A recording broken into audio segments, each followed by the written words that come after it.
Hey, I'm kind of doing another Shelly Spot brain dump. Um, anyway, all my thoughts come out at once, and I can't stop them. They fire really, really fast. And so prior to discovering that I had a sort of an allergic reaction going on to psychotropic meds,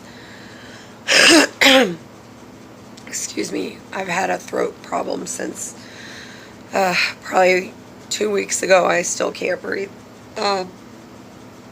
Anyway, so cold meds and stuff like that make you go faster. I have a narrowing in my arteries because of scar tissue on my throat. So from here to here, when my blood flows quickly, it causes me to glitch out, and I forget stuff, or I have a little mini stroke. So that was very alarming, obviously. And some of the medications that they give you for ADHD make your heart rate go up because they are essentially an amphetamine, which has caused a lot of people to turn to methamphetamines, which, thank God, it never did that to me. It never made me want to do any of those things. But what it does do for people with really severe ADHD is it speeds your body up enough that it can keep up with your thoughts, because your thoughts come out too fast and no one can keep track of what you're talking about. So what ends up happening sometimes with me, because I no longer take those meds because of the way they impact my brain, and they make me want to hurt myself or someone else, and that's not a good place for someone who belongs to Jesus to be mentally. So I have been working out my own salvation with fear and trembling, and really pressing into my relationship to Jesus in order to get my need met, to feel safe. So one of the things that I try to do is I go to my therapies. I need to go weekly. I have not been able to go weekly recently because our psychiatric communication community, the people that are supposed to help people with psychiatric problems, are not doing so effectively enough. Now, the PTSD clinic in Kansas City, Missouri, does a pretty good job at Truman Behavioral Health. That's where I go.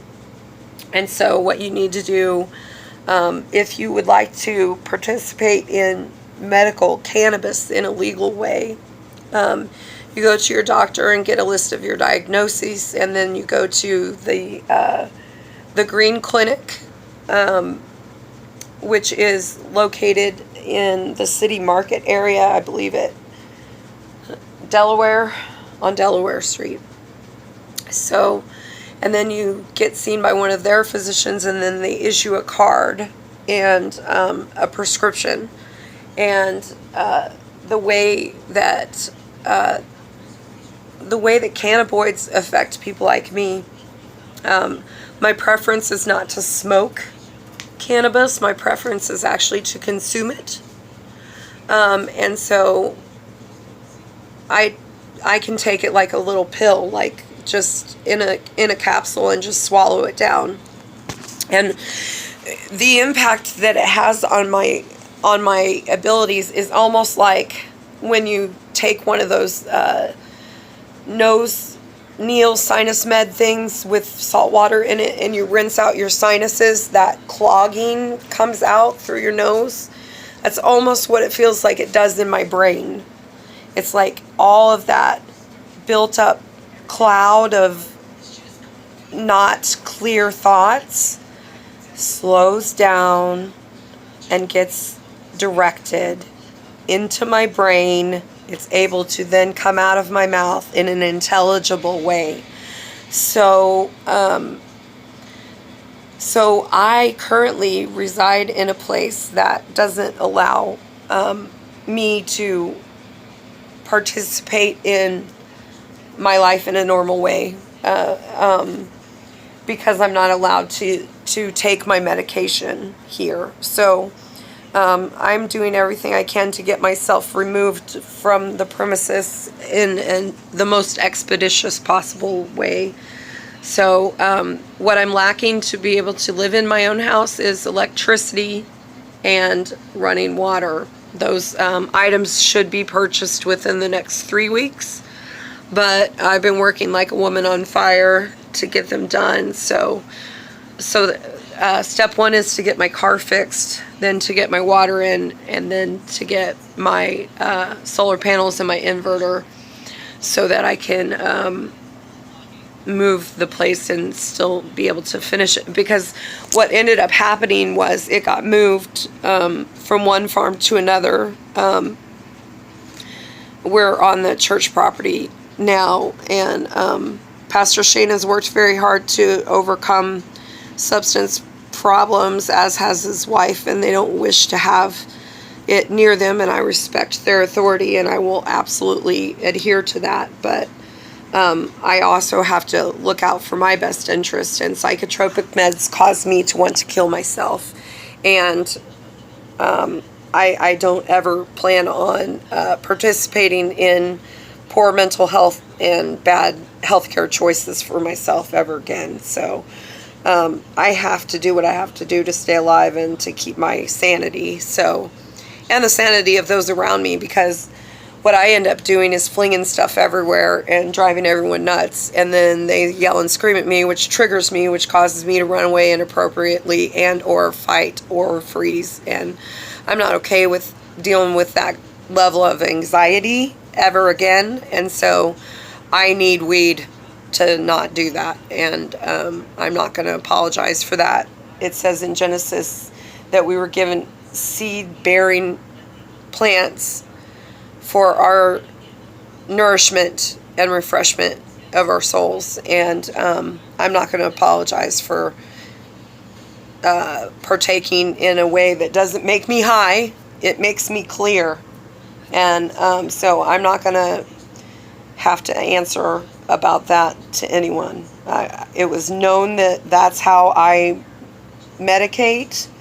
I never abuse it. I don't walk around here high or crazy. I simply take a little bit before I go to bed, a little bit right after I eat lunch, and a little teeny tiny bit for breakfast in the morning. And it's working, and I haven't had a single episode of manic on my depressive disorder. Major depressive disorder has not impacted me one bit since I've been using cannabinoids instead of psychotropic meds, and I have not had one incident of screaming or yelling or throwing things, giant toddler fits.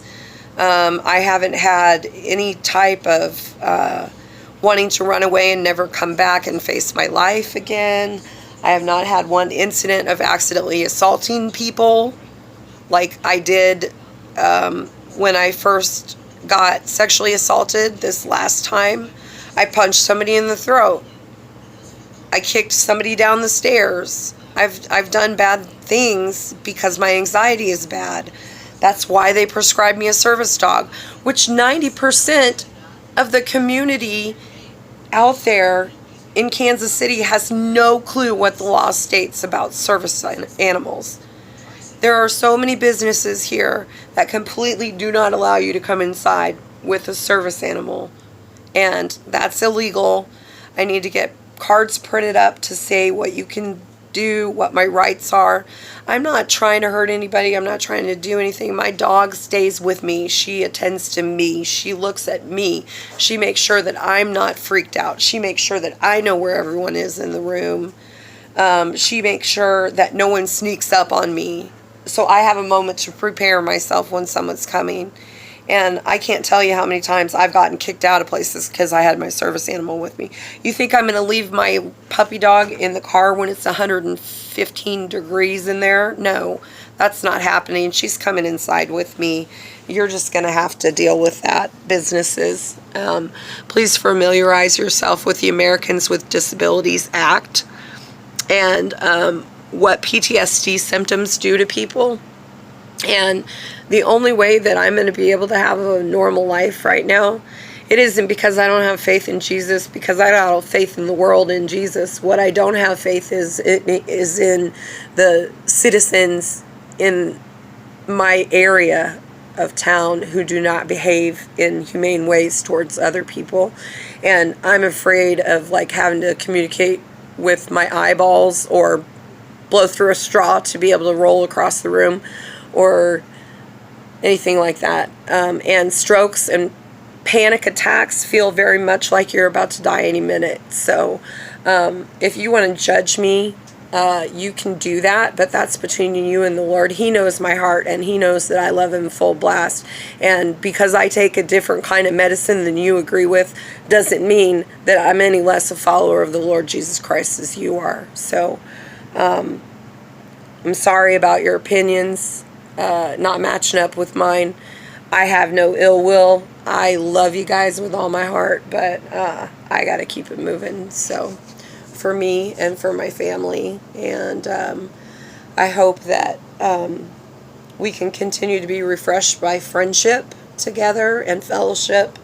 Friendship with a purpose is what fellowship is defined as. So my purpose is to become holier and to become more godly, and the way that I do that is by the recommendation of my physician, who is in authority over what I can and cannot do. And if the state of Missouri and the people of Missouri voted this in, then it's really kind of just between me and God what I do and don't do as far as that goes. And I appreciate all the time and effort that you poured into me and my family. And you really have been a very merciful and saving grace for us. And we're deeply appreciative, and we don't want to do anything that would ever make you feel disrespected or dishonored in any way, shape, or form. So that isn't Jesus either. But when I walk past and I see people sleeping outside and there's a big building in here that's empty, that kind of hurts my heart a little bit, when there's a tiny house back there that could have been being utilized by people that, like, widows. Yeah, I know a girl. She's a widow. She's been sleeping in her car for months, and her husband died and left her by herself, and she's still sleeping outside. I take issue with that. I take that personally. I don't think that's cool at all. And so I just hope that as a sister who loves you, that you can correct course. I don't know. We'll see. All right. Love you. God bless. Night night.